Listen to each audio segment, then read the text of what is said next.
Vamos lá, pessoal. Agora vamos concluir o nosso estudo sobre o trauma abdominal. Primeiro a gente falou sobre a nossa avaliação inicial. Agora é o momento de ver as lesões específicas, tá?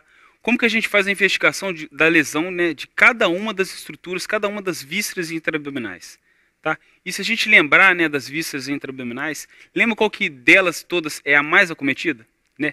Ela nunca, quase nunca é o primeiro, só no trauma por arma branca, mas ela está sempre ali, em segundo e terceiro, em quase todos os traumas, né, ditos do abdômen, penetrantes ou contusos. É o fígado, tá? Ela é o nosso tipão ali, é a que a gente mais lembra, tá? É a principal víscera dita sólida. Junto com ela a gente tem também o baço e o rim. Mas para não esquecer de nada, a gente vai fazer aqui a mesma coisa que a gente fez no trauma torácico, tá? A gente divide sempre em 5 o tema, tá? Com isso a gente abrange praticamente todos os tipos de lesões dentro do abdômen, né? Algumas outras, por exemplo, como o hematoma retroperitoneal, a gente vê, né, um pouco à parte, vocês vão ver que vai estar colorido de forma diferente, para não, né, não mostrar, não confundir a importância, tá bom? E é o seguinte, aqui a gente vai ver tudo em bloco, tá? Por exemplo, fígado e baço, duodeno e pâncreas, colo e reto, sistema urinário. Mas Felipe, se você falou que o fígado, o baço e o rim são as vísceras, né, sólidas, né, ditas maciças, por que a gente não vê ela junto? Bem, a gente bem que poderia.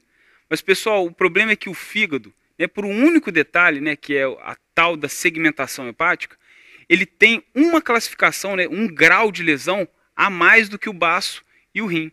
E o rim também, pelas suas, né, pela toda a sua semelhança fisiopatológica, pela sua função fisiológica, a gente acha melhor, né, mais didático a gente entender ele, classificar ele junto com os outros órgãos do sistema urinário. Portanto, a gente vai ver ele por último. E como eu falei, pessoal, o fígado ele só não vai entrar aqui igual o duodeno e pâncreas, como está aqui do lado, junto com o baço, porque ele tem um detalhe diferente. E para a gente entender esse um detalhe diferente do fígado, a gente tem que relembrar, fazer uma rápida revisão aqui da anatomia do fígado. Como que o fígado ele é dividido em segmentos? Tá? Segmento 1, 2, 3, como é que é essa loucura aí que tanto me confunde? Pessoal, para dividir ele, a gente tem que fazer assim. Ó. A gente tira todo esse parênquima hepático aqui e fica só com os vasos. Beleza? E aí é o seguinte, tem duas referências. As veias hepáticas, tá? Por elas serem superiores, né, ficarem mais acima do fígado, existe um costume, né, tem uma coisa mais de rotina, assim, das pessoas falarem veias suprahepáticas. Pessoal, isso é errado, né, até pela semântica. Se existe uma veia suprahepática, aonde que fica a infrahepática? Não tem veia suprahepática. Tá? Isso aqui são veias hepáticas. A média, tá? Vamos virar aqui um pouquinho mais de lado aqui, só para a gente ver mais de frente. Tá? Colocamos o fígado um pouco mais para a esquerda, rodado. Tá? Tem a veia hepática média, tá aqui, a direita e a esquerda. Tá bom? Nada de suprahepática, porque não tem infra. Então, pessoal, as veias elas vão dividir o fígado em dois, tá? Sendo que a veia hepática média ela vai dividir em fígado direito e fígado esquerdo. Tá bom?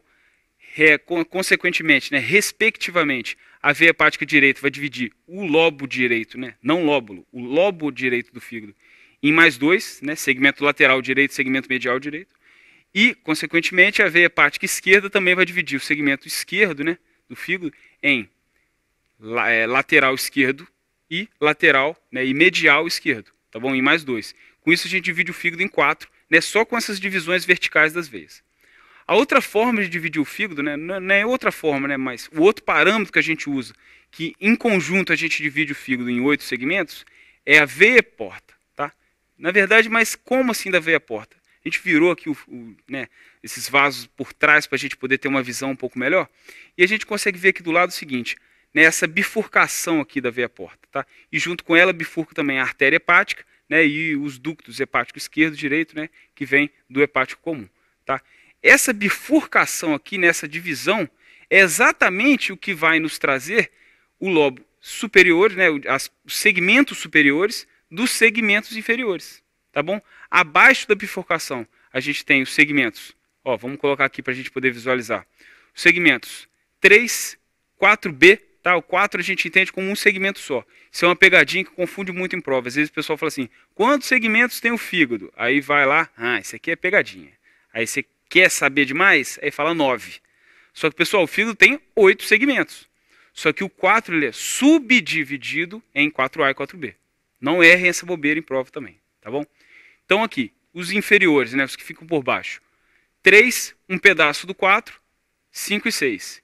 E acima da confluência da veia porta, a gente tem os segmentos de cima. Vamos virar aqui de frente agora, né? Viramos aqui para frente de novo, tá bom? O fígado um pouquinho rodado para a esquerda para a gente poder visualizar. 3, 4B, 5 e 6. E acima deles, a gente tem, né, os segmentos de cima, que são o 7, mais lá para a lateral para a direita, tá bom? O 8, que é logo depois do 7, delimitado, né? O sétimo, ele é delimitado pela veia hepática direita e acima da veia porta direita também.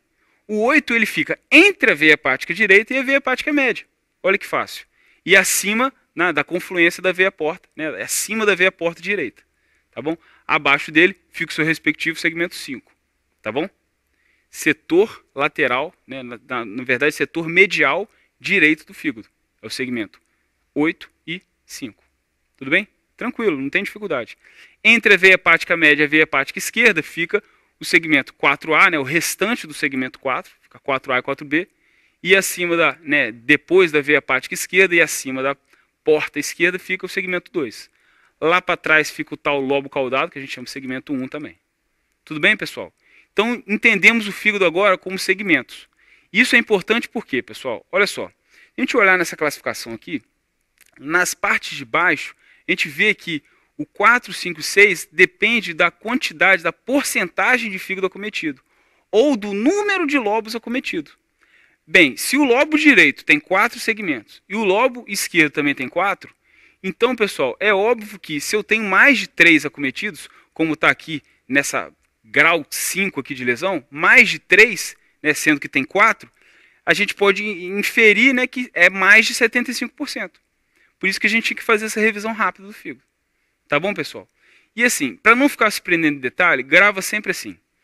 É entre 1 e 3, tá? Seja centímetros, seja lóbulos, né? Seja segmentos, por exemplo. Tá? Menor do que 1 é 1, entre 1 e 3 é 2, maior do que 3 é 3. Aí agora vira os segmentos. Menos, né, um segmento só. Entre 1 e 3, na verdade, é 4, mais do que 3, né, mais de 75%, é 5. E o 6 é a tal classificação extra, que é aquela especial que impede a gente de ver junto com o baço. O 6 é a tal da avulsão hepática. Você secciona quase tudo ali, toda a vascularização do fígado. Tá? E o tratamento é só um, raríssimo, e vocês vão ver qual é. Pessoal, e é o seguinte, a gente sempre divide esses traumas de víscera maciça em duas formas. Assim. Do 1 ao 3 é o trauma, né, dito leve, né, que dá para a gente acompanhar de forma conservadora, e mais do que 3, né, o 4 e 5, né, e aqui no fígado 6, são os traumas graves. Basicamente, trauma leve, né, os traumas menores, conservador, trauma grave cirúrgico. Isso nas maciças, tá? Fígado, baço e rim, tá? Só que isso antigamente, com o passar do tempo e com o desenvolvimento, né, aumento na verdade, da habilidade, né, do pessoal da intervenção, né, dos radiointervencionistas, dos cirurgiões vasculares que fazem intervenção, com o aumento da habilidade deles, né, e dos recursos também, a gente acaba conseguindo agora tratar um grau até maior da lesão hepática só com intervenção. Antigamente, só o tipo de lesão 3 ali, que era a indicação, por exemplo, de fazer uma angiografia com embolização do sangramento. Agora dá para fazer até no grau 5, desde que identificado o vaso e a embolização surge efeito, o paciente esteja estável. Tá bom? Então vamos colocar assim, ó. De 1 a 5, a gente pode ser conservador, né, só acompanhar com hematócito seriado, fazer uma TC 24 horas depois e internar em unidade intensiva, né, para ficar avaliando o paciente, tá?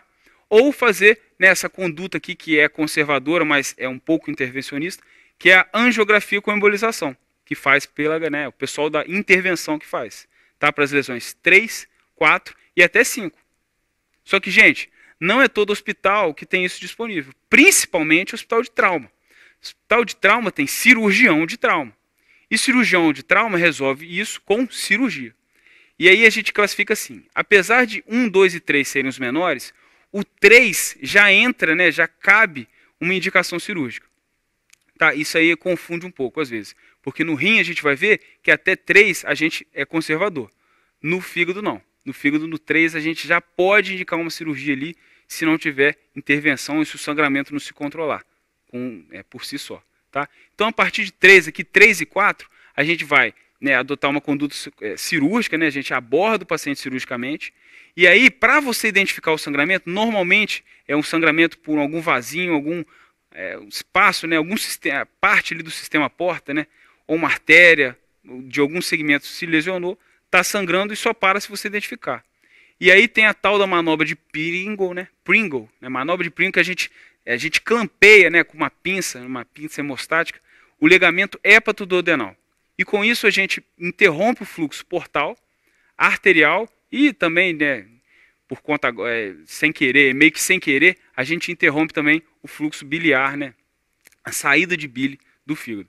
E aí a gente interrompe quase toda a irrigação do fígado. Só fica, né, o sangramento, né, se ficar sangrando alguma coisa, só fica o sangramento que a gente chama de retorno, tá, que é o sangramento venoso do fígado. Tá para cima, não tem válvula, né, as veias hepáticas, e acaba sangrando de trás para frente, vamos falar assim, tá bom?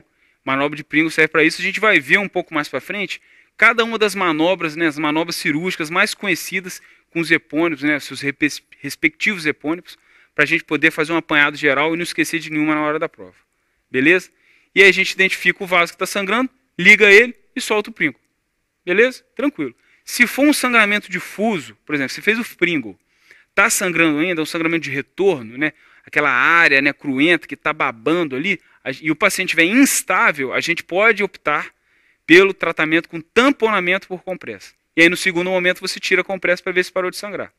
Se estiver disponível na casa, né, ainda tem aquelas telas, né, que são hemostáticas, que a gente usa muito também. Não vou ficar citando o nome de uma delas aqui, tá? Mas são malhas hemostáticas, né? Algumas são de celulose, outras são uma hemostasia química que elas formam.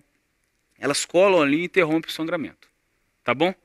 Ou até mesmo por cola mesmo, beleza? Tem uma cola natural lá, cola artificial que às vezes tem disponível, a gente joga ali e tudo ali para, estanca bem o sangramento, tá bom? Tipo 4, né? Na verdade tipo 5 de sangramento, são sangramentos gravíssimos.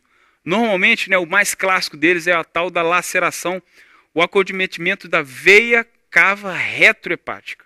Pessoal, muita atenção nessa definição, porque muita gente errou em prova. A gente lê assim, veia cava infrahepática. Ah, é a mesma coisa, né? Uma é reto, outra é infra ali. Não é. Tem veia cava infrahepática, que quando chega no fígado, passa por trás dele e forma, né, e passa a ser denominada veia cava retrohepática. O sangramento que continua sangrando, né, de vulto, mesmo após a manobra de Pringle, normalmente é um sangramento ou das veias hepáticas ou da cava retrohepática. E esse, meu amigo, não há compressa que faça parar, porque a veia cava retrohepática é dessa espessura e sangra demais, não dá para controlar só com compressa. Então não errem isso na prova. Muita gente cai nessa pegadinha. Ah, sangramento, aí fica naquela lógica, né, meio automática. Sangramento, grau 4, 5, grave, paciente está instável, compressa. Não! Compressa não resolve, o paciente vai morrer com um monte de compressa dentro. Então, nesses casos, a gente tem que fazer o tal do shunt atriocaval, né, que tem esse epônimo também, Shrock, tá? Mas é pouco usado. Como que faz isso? Pessoal, com um tubo orotraqueal, não é brincadeira, tá? Um tubo orotraqueal, aquele que a gente usa para entubar mesmo. Aquilo ali, pessoal, a gente faz uma conexão rápida entre a veia porta, né, veia cava, na verdade, né, infrahepática, com o átrio direito, diretão, para poder fazer uma ponte, um shunt, para poder contornar essa veia cava retrohepática, beleza? E aí depois é o tempo que a gente precisa, né? Você dá um pouquinho mais de volemia para o paciente, para você poder abordar essa veia cava retrohepática. E como é que aborda para corrigir isso, pessoal? É dificílimo, dificílimo. Só basicamente sim, cirurgião hepático, né? Aquele cara que tem experiência com vias biliares, com transplante de fígado, que consegue resolver, né, se o paciente der sorte dele estar ali no dia do trauma, tá? A gente faz basicamente assim, é que a gente chama de exclusão hepática total. A gente libera todos os ligamentos, né, tudo ali do fígado, ali rapidinho, né, tem que ser rápido. Liga, né, liga não, clampeia. Ligamento hepatoduodenal, né, faz o Pringle ali. Clampeia tudo, clampeia veia cava suprahepática, clampeia tudo, deixa tudo clampeado, tá? E aí você isola o fígado. Por isso, exclusão hepática total. Quando você isola o fígado, aí sim você consegue rebater ele, procurar a lesão e fazer um reparo vascular primário, tá? Suturar mesmo a veia cava e rezar, né, para o paciente aguentar e seguir a vida aí, tá bom? Dificílimo, né? Praticamente mortalidade quase 100%, tá? E por final, né, essa exceção aqui, que é a avulsão hepática, a gente só consegue tratar com hepatectomia, porque a hepatectomia está feita. O cara perdeu tudo, desconectou tudo, não dá para você suturar de volta, tá bom? E aí tem que fazer uma hepatectomia total, fazer um shunt portocavo ali de emergência, né, aquele famoso shunt portocavo que a gente vai ver depois, tá na parte de fígado, né, de tratamentos para hipertensão porta, né, e para descompensações da cirrose, tá bom? E faz esse shunt e reza, porque o paciente ele passa a ter 36 horas para aguardando, né, um novo fígado, um doador para receber um transplante hepático. Beleza, pessoal? Mortalidade, vocês já sabem, né? Muito elevada, tá bom? Com isso a gente acaba o trauma de fígado, tá? Mas o trauma de fígado, né, a gente colocou até aqui em cores diferentes, tem uma exceção, a gente vai passar um pouco rápido, tá? Só para entender rápido a ideia, como que a gente aborda a lesão agora das vias biliares extrahepáticas, né? Colédoco, hepático comum, hepático esquerdo e direito, tá bom, pessoal? Como é que é? Basicamente, é difícil o cirurgião ter experiência para isso, mas se ele tiver, vamos botar, se o paciente estiver instável, você liga e mete o pé. Como assim, Felipe? O paciente ele não aguenta a cirurgia, tá? Ele está quase morrendo. Você olha, abre o paciente, olha lá a laparotomia, né? Por exemplo, fez um lavado peritoneal, saiu bile. Teve uma lesão provavelmente de via biliar extrahepática. Olhou ali, o cara está morrendo. Vai ficar lá fazendo anastomose bilodigestiva, rafiando. Não dá, gente. Liga e mete o pé, tá bom? No segundo momento, o paciente bem, você reaborda, tá? Vocês vão ver o que acontece. O paciente fica amarelinho. Aquele via biliar ali, né, ou hepático comum, ou colédoco, o que for, ele se dilata e às vezes até facilita, tá bom? Vocês vão ver que, por exemplo, um cirurgião que não tem habilidade para fazer uma bilodigestiva, tá? Ele também opta por isso. Ele liga o ducto biliar, né, proximal, né, que está vindo do fígado, liga aquilo ali, dá tempo de dar uma dilatada, porque manusear via biliar de 6, 5, 7 milímetros na maior delas, fina, né, calibre finíssimo, dando ponto ali com 6, às vezes prolene 7,0, às vezes alguns cirurgiões usam, é dificílimo, não é para qualquer um. Tá? Isso requer anos de experiência. Tá? Então, não é errado ligar, mesmo que o paciente esteja estável, você liga, espera dilatar, espera algumas semanas ali, dilata e aí você consegue fazer uma bilodigestiva, né, mais facilmente, uma técnica mais simples. Né? Se o paciente está estável, porque ele aguenta a cirurgia, aí é simples. Se a laceração for pequena, não perdeu muito tecido, ou seja, cortou ali, mas o colédoco está quase junto ali. Você faz o reparo primário, né, você rafia ali o colédoco, sempre lembrando de deixar um dreno de Kerr, que é aquele dreninho em T, que fica na luz do colédoco, né, exteriorizando ali, né, para fora do abdômen, tá, para poder garantir, né, impedir, né, um pouquinho a estenose cicatricial do colédoco. Que não impede, mas ajuda, né, a pelo menos jogar um pouco mais para frente e levar pelo menos a estenose tardia do colédoco. Então o paciente vive mais alguns anos. Tá? Lembrando que essa é a principal complicação dessa lesão de vias biliares do trauma e qualquer manipulação cirúrgica da via biliar. Tá? Agora, se a laceração foi muito grande, né, mais de 50%, cortou o colédoco inteiro, perdeu o tecido, aí não tem jeito. Aí você tem que fazer uma bilodigestiva. E a melhor delas, né, existe a duodeno, né, você pode fazer colédoco duodenostomia, você pode fazer hepático jejunostomia, tá bom? Jogando lá para cima. A melhora que tem, né, que a gente percebe que os pacientes têm uma vida, né, um prognóstico melhor é hepático jejunostomia em Y de Roux, tá? Demora um pouquinho mais, mas é melhor, tá bom? E, por exemplo, trauma de vesícula, Felipe, é só tirar? Pessoal, normalmente vesícula a gente tira rápido. Só que é o seguinte, a vesícula biliar, se o cara tá instável, ele não dá, às vezes não dá tempo, às vezes o cirurgião é novo, ele não consegue. Nesse único caso, é a única exceção que a gente está autorizado a rafiar a vesícula. É isso mesmo. Tem gente que pergunta assim, né, quando vai operar a vesícula, ah, doutor, você vai tirar só o cálculo ou vai tirar a vesícula inteira? Não, a gente tira a vesícula inteira. Não existe isso de tirar só cálculo e fechar a vesícula. No trauma existe. Se o paciente estiver instável, a gente só tira a vesícula, tá bom? E, na verdade, a gente só tira a vesícula se o cara estiver estável. Se ele estiver instável, a gente só rafia mesmo e fio absorvível, né, um Vicryl de preferência, tem gente que prefere Catigu, e corre para o abraço, beleza? Manda ele para o CTI para ele se recuperar, tá? Fechamos o trauma de fígado e vias biliares. Pessoal, agora trauma de baço, a gente passa um pouquinho mais rápido, porque, olha só, É bem semelhante. É quase tudo igual, gente. Trauma de baço, da mesma forma de 1, 2 e 3, a gente tem, que são os traumas menores, 4 e 5 são os traumas maiores. Sendo que, da mesma forma que o fígado, o 3 já é um sangramento roto, um sangramento que está aumentando. Nesses casos, a gente praticamente já traça a conduta cirúrgica também, porque está aumentando. Entendeu? Então, assim como no fígado, a gente vai abordar cirurgicamente. No rim não é assim. No rim, o tipo 3 é o único que a gente é conservador.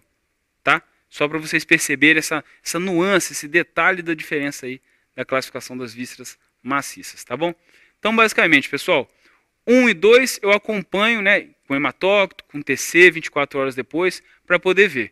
E olha só um achado aqui na TC.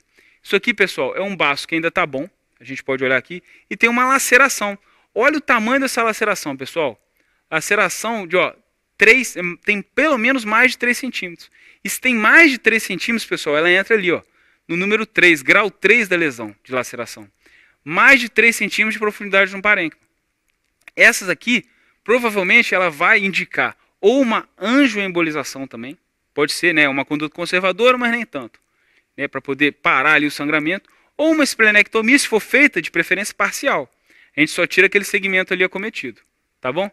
Olha uma outra imagem aqui, Isso aqui, destruiu. Isso aqui é a que a gente vai chamar de tipo 4 ou até 5. Tá? 5 não, porque ainda tem um pouco de baço ali. Tá? Mas quase que pulverizou ali, desvascularizou uma grande parte do baço. Ali, se ainda, né, quando você fez a TC com contraste, está passando na artéria e veia esplênica ainda, dá para salvar um pouquinho. Você deixa o que dá para salvar e tira, né, as partes, né, os lobos acometidos. O baço não tem aquilo de segmento e tudo mais, é mais simples, mas dá para você poupar alguma parte dele, né, se tiver habilidade para isso. Tá bom? Então, basicamente, pessoal, baço é isso. 1, 2, conservador. 3, você pode tentar uma angioembolização. Mas, se não tiver jeito, cirurgia mesmo. 4 e 5, cirurgia. 4, esplenectomia parcial de preferência. 5, esplenectomia total, não tem jeito. Tá bom? Tranquilo. Bem parecido com o fígado. E aí agora a gente entra no bloco de duodeno e pâncreas, que são vísceras à parte. Lembra que eu falei? O duodeno, a gente não entende ele como intestino delgado. É duodeno. Porque assim como, né, não só pela proximidade anatômica, mas pela origem embriológica, né, lembrando que eles quase que se entrelaçam ali a cabeça do pâncreas junto com o duodeno, assim como a cauda do pâncreas tem uma origem semelhante, né, com o baço, né, pela vascularização e tudo mais. A gente vê eles juntos. E olha só como a tabela é parecida. Essa aqui é a tabela do duodeno, pessoal. A gente tem 1, 2, 3, 4, 5. Tá? O que faz diferença aqui no duodeno? O grau de acometimento, né, o quanto que essa víscera, né, quanto que essa alça foi lacerada, se tem mais de 50%, se tem mais de 75%, se ela foi toda cortada, e o grau de proximidade da ampola, né, da ampola de Vater, da papila maior. Porque se teve acometimento da papila, aí eu tenho que fazer biligestiva junto. Quer ver? Então vamos fazer o seguinte. 1 e 2, pessoal, são lesões menores do que 50 centímetros ou apenas um hematoma. A forma conservadora de tratar também é com cirurgia. Ou seja, o que a gente reparou aqui? Pessoal, ao contrário do baço, fígado e rim, trauma de duodeno e pâncreas é sempre, gravem isso, sempre cirúrgico. Seja uma cirurgia pequena ou uma cirurgia grande. Sempre. Beleza? Os graus 1 e 2, em que o acometimento foi menos de 50% da luz e longe da ampola, a gente só, dieta zero, sonda nasogástrica NPT, né, se for hematoma, né, aí é a única que a gente não vai ser cirúrgico. Se teve laceração, menos de 6 horas, você rafia simples e faz um PET de aumento. Né, joga o aumento ali em cima para poder, né, se vazar alguma coisa, ele tamponar. Tá? Se tem mais de 6 horas, né, não tem jeito, já contaminou muita cavidade, o risco de deiscência é muito elevado. Aí a gente faz uma sonda, passa a sonda nasogástrica, né, para descomprimir, tirar a pressão da luz, e faz uma jejunostomia ou uma duodenostomia em tubo. Tá? Você pode ali jogar ali para fazer a drenagem do estômago já no jejum, ou você coloca um tubo no duodeno saindo para fora da cavidade abdominal. E aí você, né, qualquer produção de suco duodenal, ali, suco pancreático, bile que esteja chegando, o tubo já drena, não faz pressão dentro da luz e a cicatrização que você fez ali na rafia primária ocorre de uma forma melhor. Tá bom? 6 horas é o parâmetro. Agora, se a laceração for importante e perto da ampola de Vater, aí, meu amigo, não pode chegar nada, não pode chegar nem um pouquinho de secreção, nem do suco gástrico, nem saliva, nada no duodeno. Aí a gente faz a tal da cirurgia de Vaughan, tá? É escrito assim, cada um fala de um jeito. Tem gente que fala Van Gan, enfim, tá? Para não ter discussão, cirurgia de exclusão pilórica, ou diverticularização do duodeno. A gente isola o duodeno. Diverticularizar ele é transformar ele num divertículo, num saquinho. Joga ele, isola ele. Você faz assim, uma gastrotomia, tá bom? Você abre ali o estômago na parte do antro dele, fugindo do piloro para não ter estenose depois.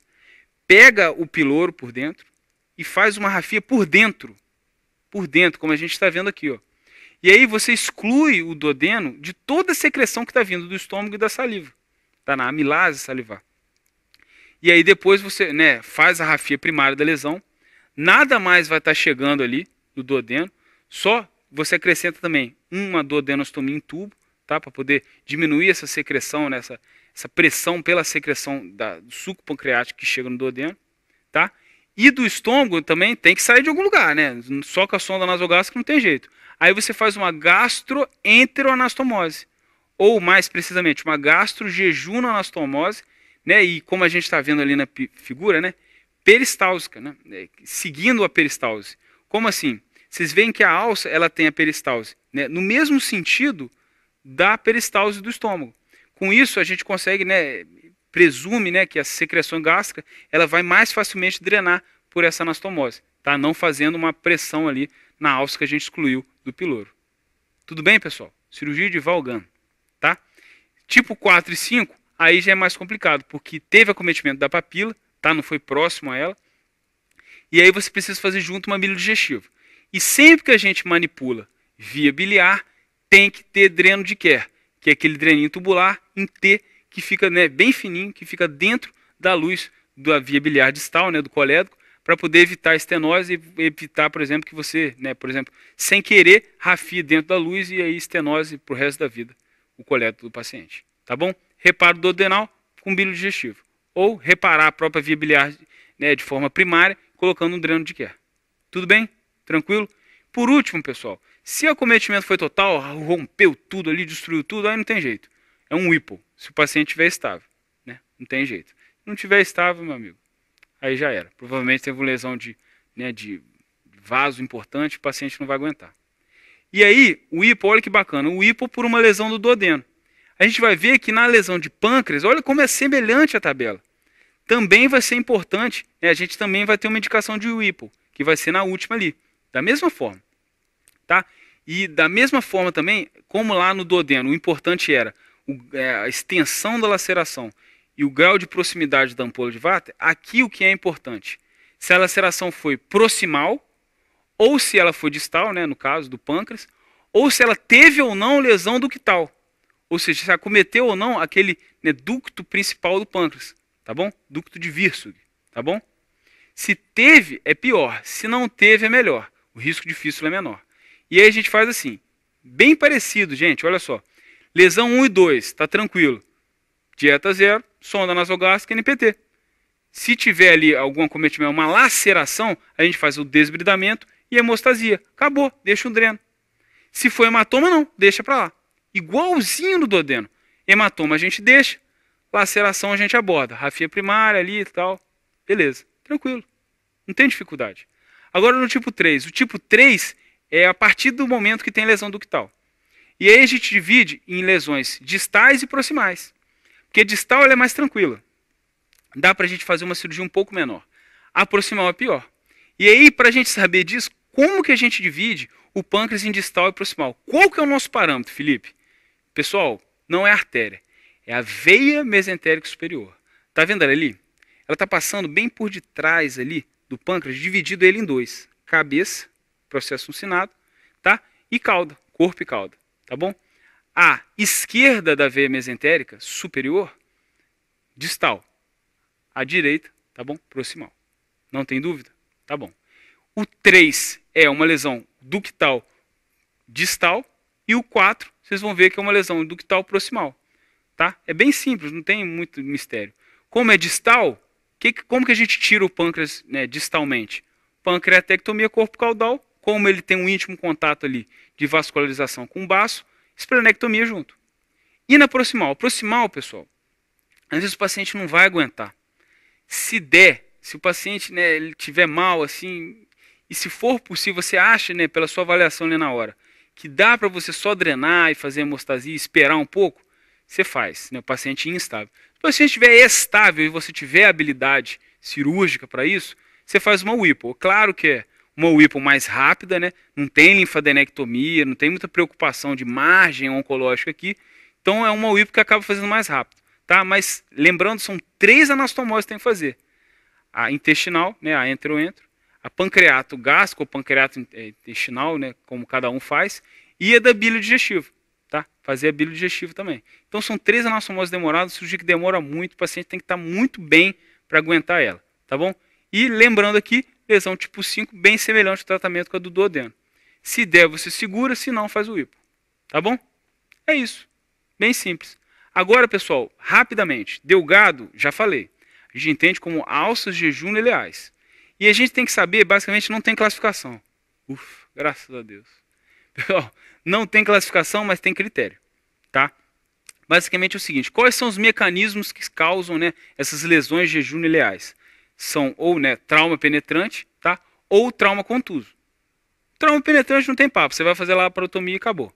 No trauma contuso, na verdade, o mecanismo é ou por compressão, né, você comprime ali as alças de delgado, e aí entre o objeto, né, às vezes até o volante do seu carro ou do caminhão, contra a coluna vertebral, esmaga ali e faz a lesão, né, às vezes até de parede, de vaso mesentérico, tá bom?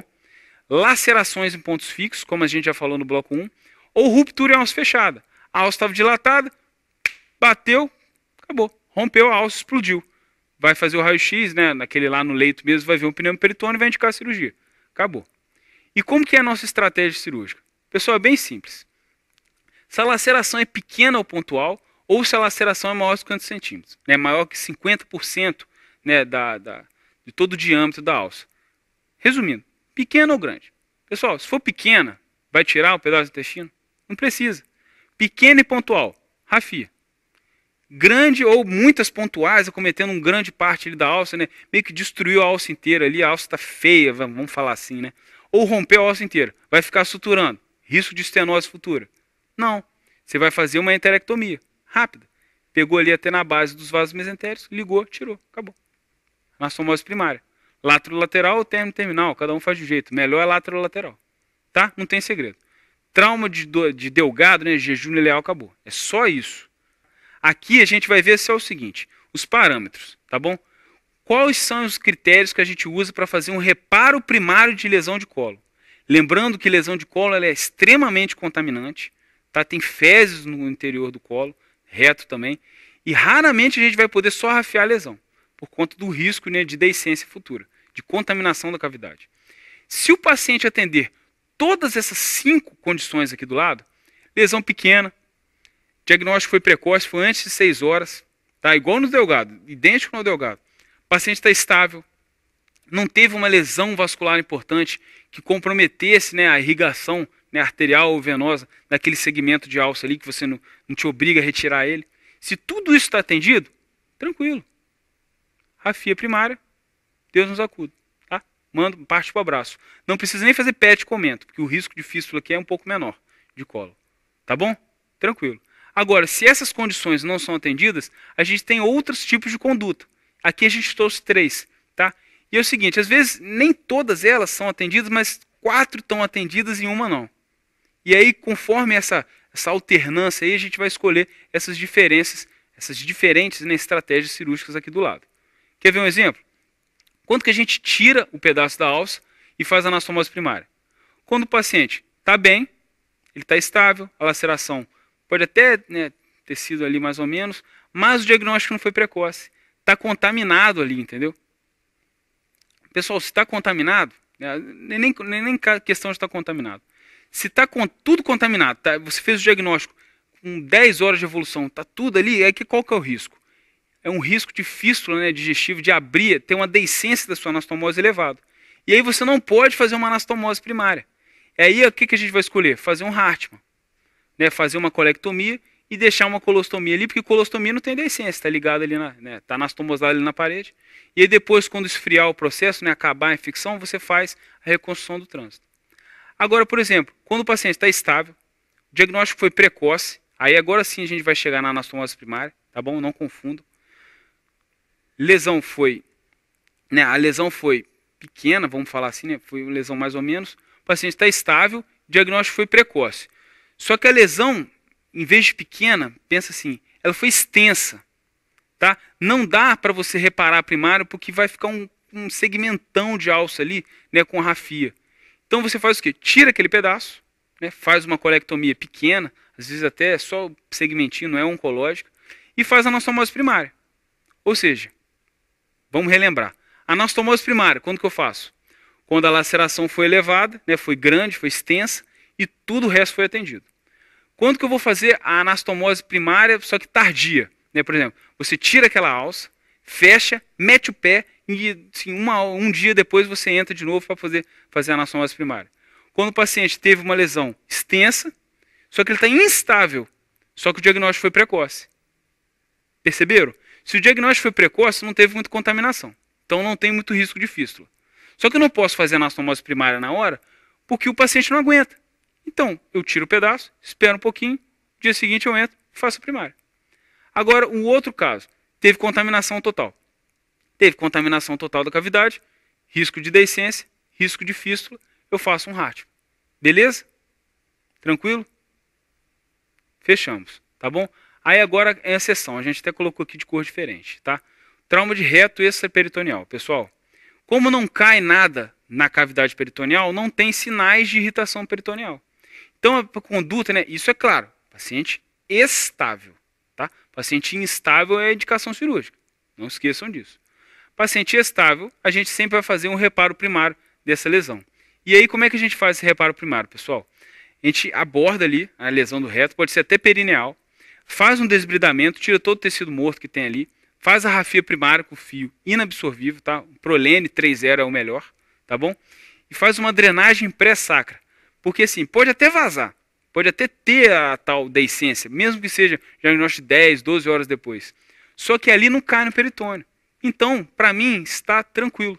Tá? Eu posso colocar um dreninho ali que orienta a nossa fístula. Olha só como é que fica. É um dreno saindo no períneo, tá bom? A gente coloca ali beirando o sacro ali, né? Bem naquele espaço entre o reto e o sacro.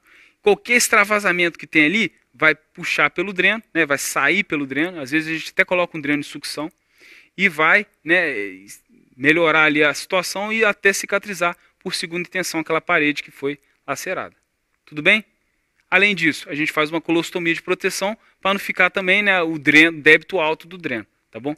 Essa colostomia ela pode ser em alça, não precisa ser, por exemplo, uma colostomia, né, um Hartmann, né, você secciona a alça e joga ali, senão você tem que abordar de novo, né, fazer uma laparotomia no paciente. Pode ser uma colostomia em alça, porque aí depois, né, que fechar, né, se solucionou a lesão do reto extraperitoneal, a gente vai só ali na colostomia, faz a ressecção dela ali e tal, faz a anastomose, a síntese primária daquele defeito, joga para dentro e fecha, né, o orifício que tinha ficado, né, da colostomia na pele. Não precisa fazer uma laparotomia, tá bom? Então colostomia em alça, né, a gente pode colocar aqui assim. Pessoal, fechamos, né, intestino grosso.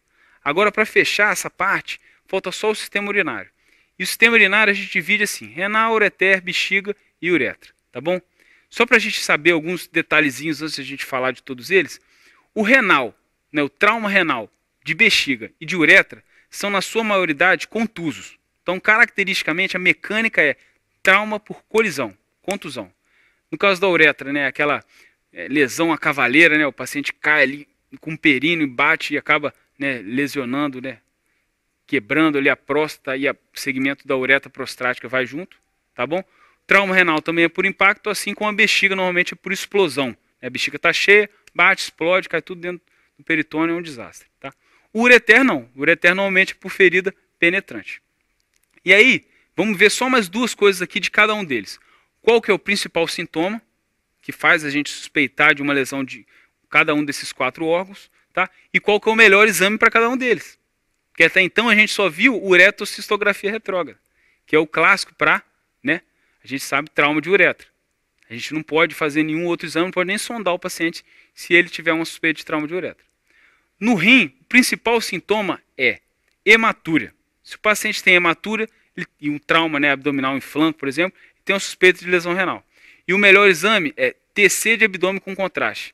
Você espera a eliminação, né, renal do contraste para poder ver ali se eliminar o contraste normal, é porque o pedículo renal está normal, então está tranquilo, e a excreção também está boa. Se tiver algum extravasamento, a gente vai ver. O ureter, como é penetrante, né, e ele, às vezes a gente não consegue identificar bem a lesão, normalmente é um diagnóstico tardio. A gente só diagnostica assim, com um urinoma, né, que chama assim, né. Normalmente é uma coleção, né, um mês depois do trauma, um mês também não, mas assim, uma semana depois do trauma você faz a TC, tem lá uma coleção. Que raio de coleção é essa? Né, um urinoma, que a gente chama assim. Tá bom? Coletou ali, foi ficando, ninguém viu e ficou. Como é que a gente faz o diagnóstico? Urografia excretora. Tá? O contraste tem que ir para o rim, esperar a eliminação e você vai ver extravasando ele para o reto peritônio. TC de abdômen, né, com triplo contraste também é boa para ver esse tipo de trauma. Tá? Bexiga. A principal queixa é dor, obviamente, porque explodiu, cai urina no peritônio, inflama e dói. E o principal exame é cistografia, não é uretrocistografia retrógrada. Aqui a gente precisa que o paciente seja sondado ou em cistostomia, para a gente poder, né, instilar o contraste todo, encher bem a bexiga, deixar ela toda cheia, para ver se teve algum extravasamento de contraste, né, às vezes pequenininho, para dentro do peritônio. Entendeu? Então é diferente. E no trauma de uretra, os principais sintomas são sangue no meato e bexigoma, né? O paciente tem dificuldade de urinar. Tá bom? Se tem qualquer coisa, você não consegue sondar. Tudo bem? Se tem qualquer um desses, a gente está autorizado, né? A gente está mais do que indicado a fazer uma uretrocistografia retrógrada para poder avaliar ali todo o trajeto da uretra, né? Do pênis, próstata, períneo, né, até a bexiga. Tudo bem? Vamos falar um pouquinho agora só sobre o trauma renal, que a gente já viu bem, ele é bem semelhante ao baço e ao fígado. A gente divide em menor até o 3, gente, bem simples, e maior. Qual é o parâmetro aqui mais importante? Mais uma vez, lesão ductal. Mas espera aí, não tem ducto no rim. Pessoal, lesão do sistema coletor. Se tem lesão do sistema coletor, é 4 e 5. Se não tem, é 1, 2 e 3. Simples. Pessoal, se é menor, conduta conservadora. Repouso, antibiótico e TC daqui a um mês para a gente ver se teve alguma evolução, se o hematoma cresceu e tudo mais. Tá? Pode ser até ambulatorial. Pode ser não. É ambulatorial. O paciente não vai ficar um mês internado para poder investigar uma pancada no rim. 4 e 5 teve extravasamento de contraste. Aí a gente faz o quê? Nefrectomia, cirurgia. Ou parcial se for 4, ou total se for 5, tiver, né, destruição total do pedículo, a gente tira tudo. Simples e rápido. Beleza? Pessoal, só para a gente exemplificar aqui. 1, 2 e 3, tá? Tranquilo, a gente só teve lacerações e hematomas no rim. A partir do 4 aqui, a gente consegue ver, né, o extravasamento de urina, né, que é a lesão de algum tubo coletor, do néfron, tudo mais. A parte um pouco mais da pelve ali para frente, tá bom? E o 5, a avulsão ou até a trombose da artéria renal. Se teve trombose da artéria renal, a gente considera como grau 5, porque vale como se fosse um corte do pedículo. Não está mais funcionando. Tá bom, pessoal? Simples assim. Tá? E agora, trauma do ureter. Bem rápido também. Isso é claro, paciente estável. A gente vai dividir assim, proximal e distal. Nos proximais, se for uma lesão proximal do ureter, é um pouco mais tranquilo, porque normalmente dá para você fazer ali a anastomose. Você desbrida. Se foi pequena a lesão, você vai fazer uma ureterostomia. Se foi próximo, você anastomosa o ureter de cima no ureter de baixo e acabou. Coloca, assim como na via biliar, que é muito fininha, o ureter é muito fininho. Só que o dreno de Kerr não é para o ureter. Para o ureter é o duplo J. Então, faz uma rafia, ureterostomia, coloca um duplo J, parte para o braço. Se for uma acelação importante, aí a gente tem que fazer um trans. Como assim?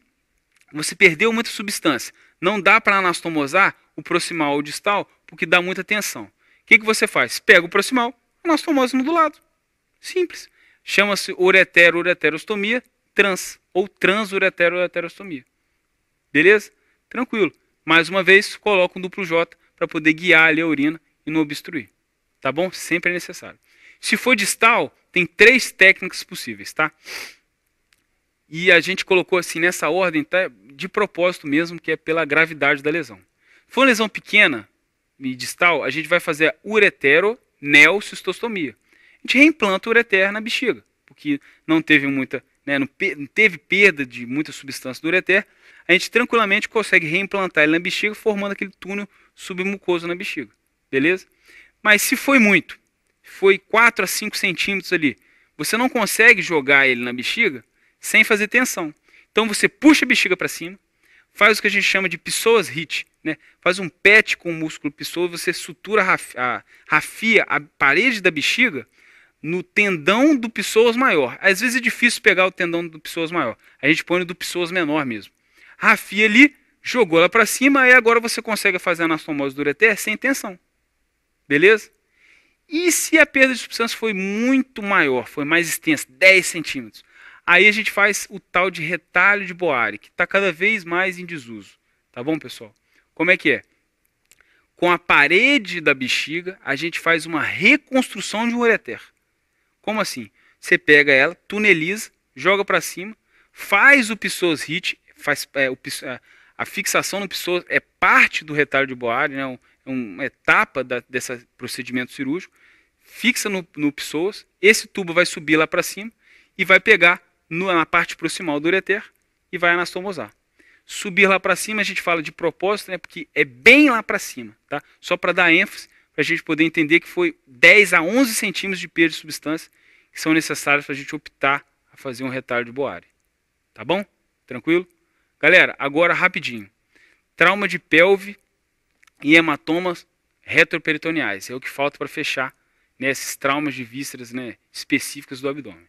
Pessoal, o trauma de pelve, ele é bem difícil, mas a gente colocou aqui de uma forma bem mais tranquila para a gente entender. É o seguinte, para a gente classificar ele, esses dois caras aqui, esses dois estudiosos, né, cirurgiões do trauma, eles fizeram uma classificação bem bacana, que serve para a gente dividir ele de acordo com a mecânica do trauma. A gente divide o trauma de pelve, né, e de bacia em ABC de acordo com a forma de fratura. Se foi antero-posterior, a fratura, né, a forma, o mecanismo do trauma, a gente chama de B. Se foi lateral, né, forças laterais, né, por compressão assim, chama de A. E se foi vertical, né, aquela força de baixo para cima ou de cima para baixo, a gente chama de C. E além de A, B, C, a gente classifica em 1, 2, 3 de acordo com a estabilidade da pelve. Tipo 1 são as estáveis, tipo 2 e 3, né, são as instáveis.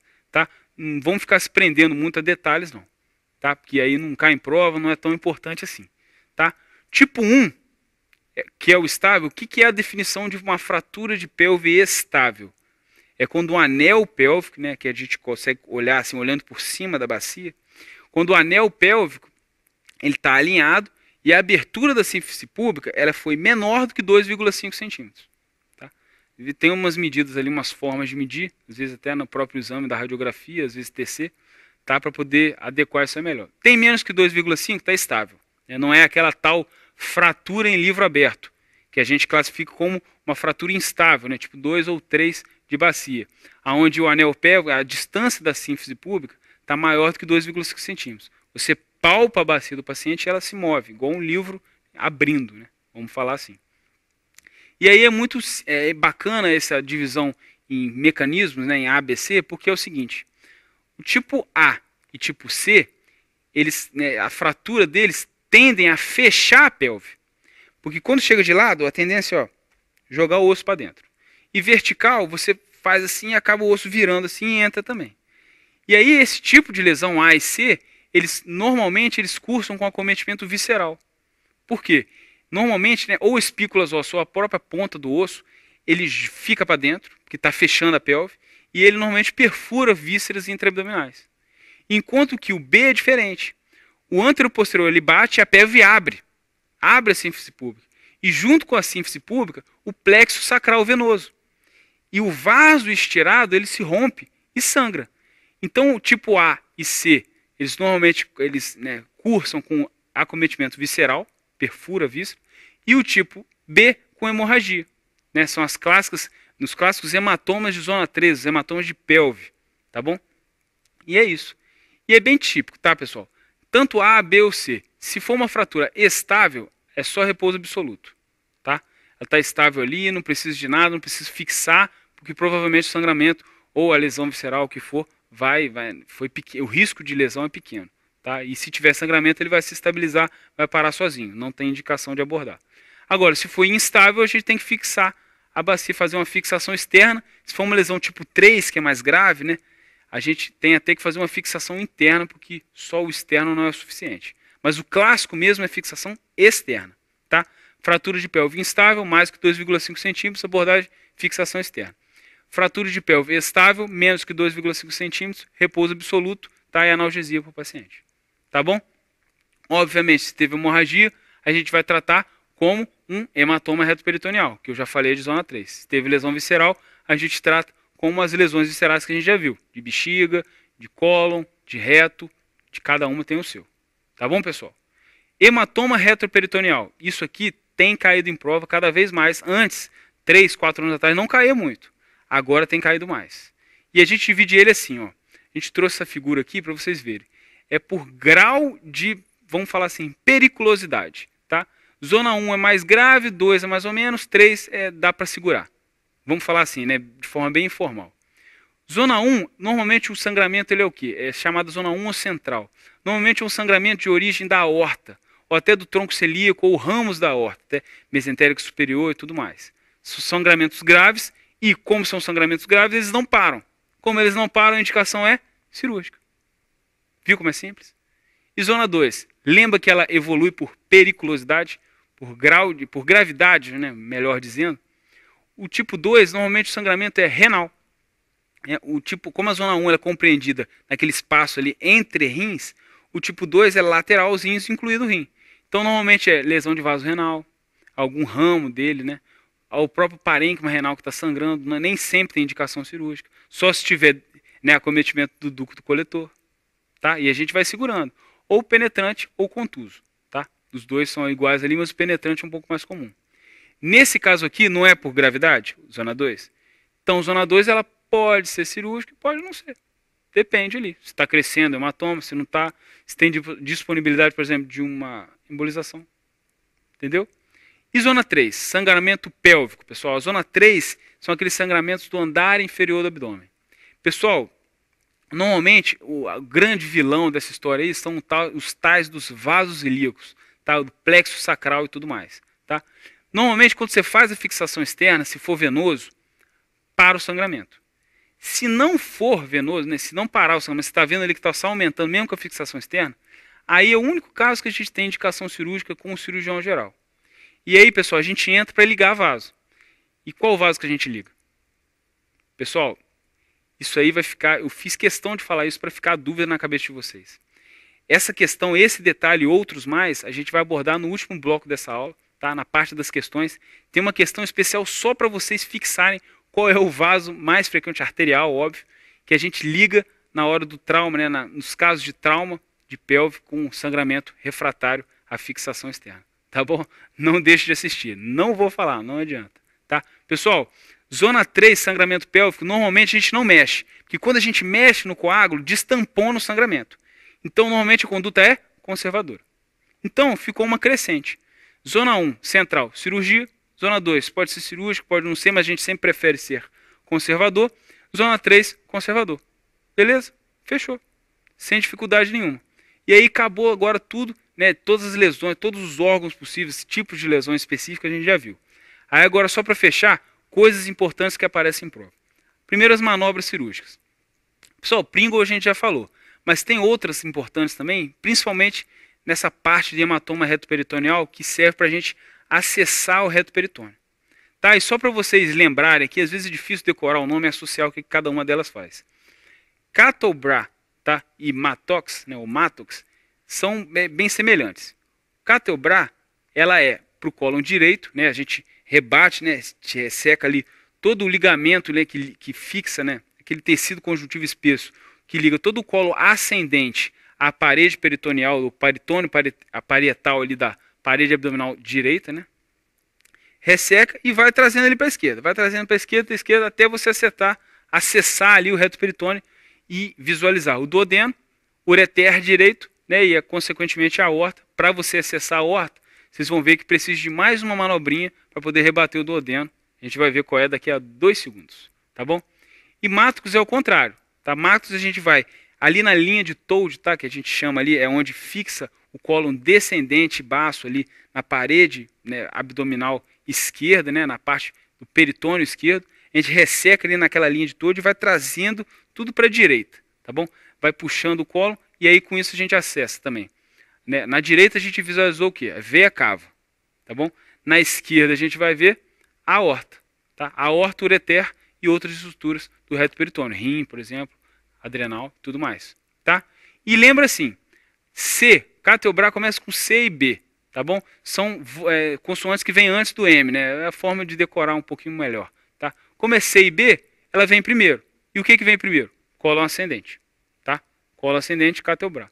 O que vem depois? Cólon descendente, Matrix. Beleza? Tranquilo. E lembra da manobra que eu falei para poder completar o acesso ao reto peritônio direito? Que é para poder ver, né, o restante ali da veia cava inferior? Chama-se manobra de Kocher. Nela a gente descola o duodeno, né, junto com o duodeno ali a cabeça do pâncreas, né, das estruturas do reto peritônio e rebate ele também para a esquerda. E aí a gente consegue visualizar a veia cava que está logo abaixo dele para poder fazer reparos vasculares mais importantes, tá? E manobra de Pringle a gente já falou. É clampear o ligamento hepatoduodenal para poder diferenciar um sangramento que é de origem venosa de um sangramento de origem portal ou arterial, tá? Normalmente o sangramento ou é das veias hepáticas ou é da veia cava retrohepática, não é a infrahepática, é retrohepática, tá? Se parar o sangramento, ele era arterial ou de ramo portal. Tranquilo? Agora, mais uma coisinha para fechar. Cirurgia de controle de danos. Pessoal, isso é um conceito bem rápido que a gente vai passar aqui, mas é fundamental para a prova. Quando que a gente utiliza essa técnica, né, essa estratégia cirúrgica? Pessoal, quando o paciente está gravíssimo e a tríade de gravidade, né, a tríade da morte, que a gente chama é hipotermia, né, que é a temperatura abaixo de 35, ali, 35, abaixo de 36 graus, tá? Acidose metabólica, respiratória, o que for, acidose sanguínea, tá? E coagulopatia, né? Déficit de coagulação, déficit plaquetário, cada um fala de um jeito. Mas a tríade é essa aqui, hipotermia, acidose, coagulopatia. Se o paciente está assim, meu amigo, ele vai morrer. Se você ficar fosforilando, enrolando, ele vai morrer na sua mão na cirurgia. E aí não adianta a habilidade. Não adianta, tá? Basicamente, o que a gente faz? Tá? Se a gente encontra qualquer uma dessas situações, a gente vai fazer uma laparotomia abreviada, ou seja, a gente abre o paciente só para corrigir coisas grosseiras. Se está vazando bile, liga o colédoco. Se está vazando ali, teve uma laceração no cólon, está vazando fezes na cavidade, rafia ali. Tô nem aí. Rafia e vamos embora. Tem aquela colectomia primária, vamos falar assim. Com anastomose primária tardia. É isso que a gente quis dizer. Tá? Ou, por exemplo, está sangrando, clampeia o vaso ali e vamos embora. Está sangrando difuso, joga compressa, estabiliza ali, comprime e vamos embora. Não joga compressa se for sangramento arterial ou de vaso importante. Se tiver assim, é só ligar ou rafiar. Tem que ser rápido. Mas compressa só para sangramento difuso. Tá? Não esqueça esse conceito. Laparotomia abreviada, fechou, deixa em peritoneostomia, não perde nem tempo fechando a cavidade.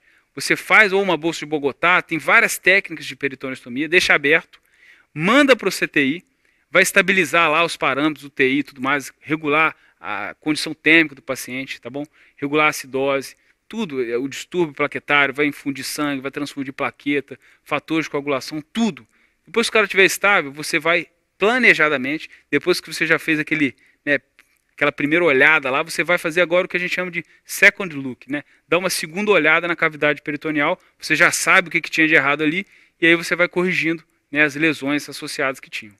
Controle de dano é isso, pessoal. É simples. O paciente está mal, está com a tríade do mal, faz o rápido, faz o breve, só para salvar a vida, joga para o CTI e aborda depois, 48 horas depois, para poder definir ali o que você vai fazer. Fechou? Só isso, tá?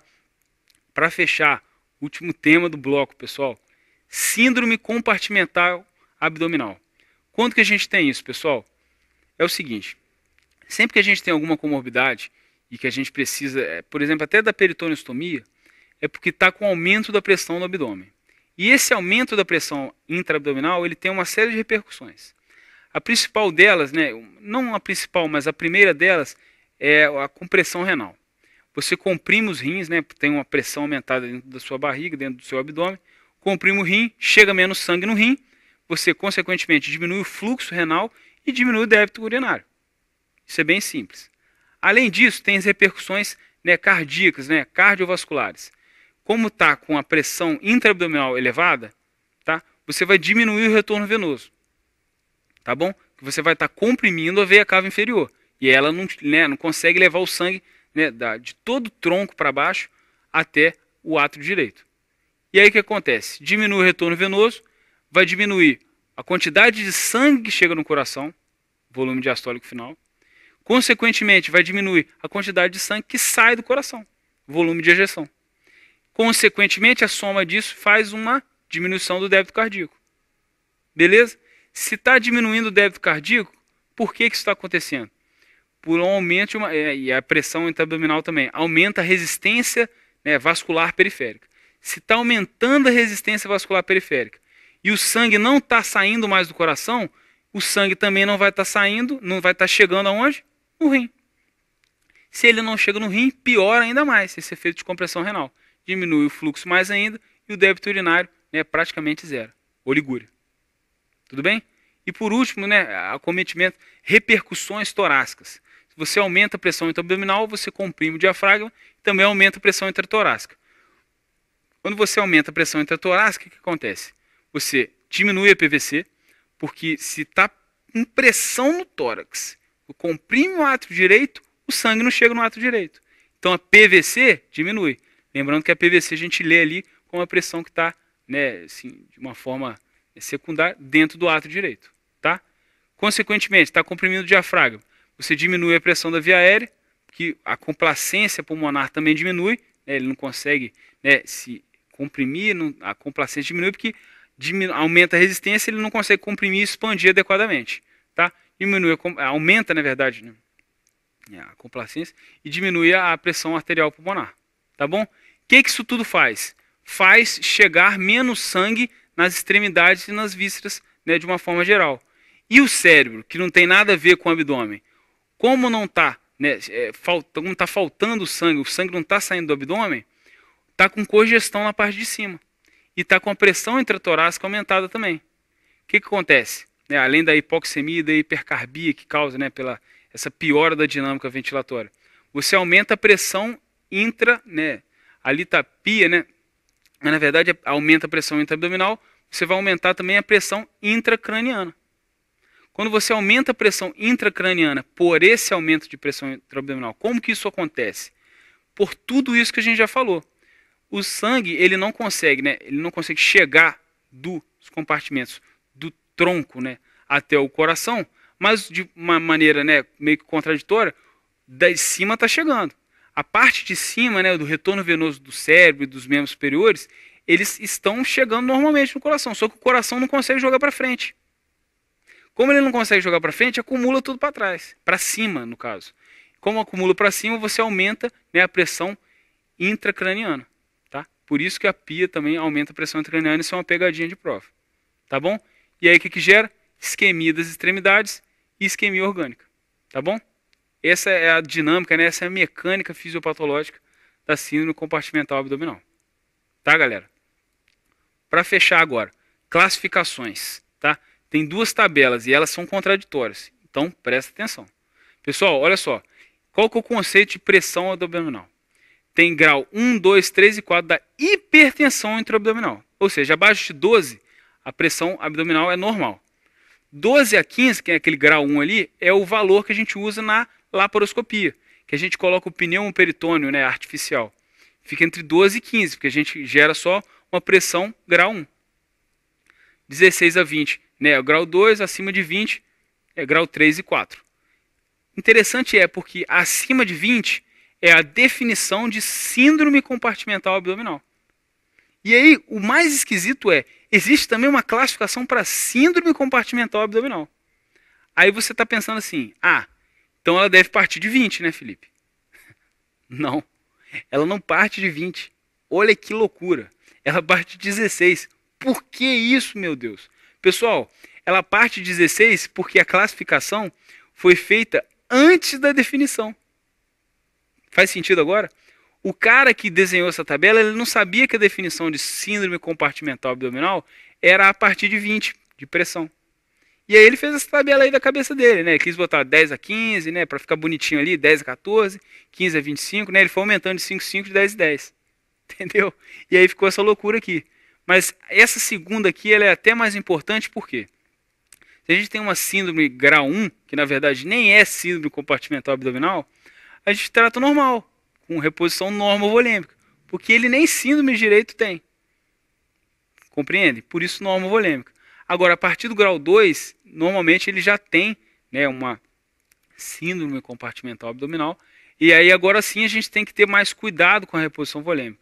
Porque se aumentar muito, aumenta a distensão, tá? Aumenta a pressão abdominal e aí os efeitos começam a aparecer. Então a gente chama de reposição hipovolêmica, tá? Para restaurar a volemia do paciente sem encharcar, beleza? Sem aumentar a pressão intraabdominal, tá? 3 e 4, né, que é a partir de 25, né, vai de 25 a 35 e mais de 35. São indicações cirúrgicas imediatas, tá? Uma é imediata e outra de urgência. Tipo 3 é laparotomia de urgência, que a gente faz no centro cirúrgico. Tipo 4, você não pode nem esperar. Se você esperar para levar o paciente para o centro cirúrgico, ele morre na sua mão, na enfermaria. Então a gente, de emergência mesmo, na hora, lá no leito mesmo, ou na sala de trauma, o que for, você faz uma laparotomia e deixa o paciente peritoneostomia para poder diminuir a tensão abdominal, a intraabdominal. Tá bom, pessoal? É isso, tá? A partir de 25 urgência, mais de 35 emergência, 1 e 2, né, que a gente trata conservadoramente.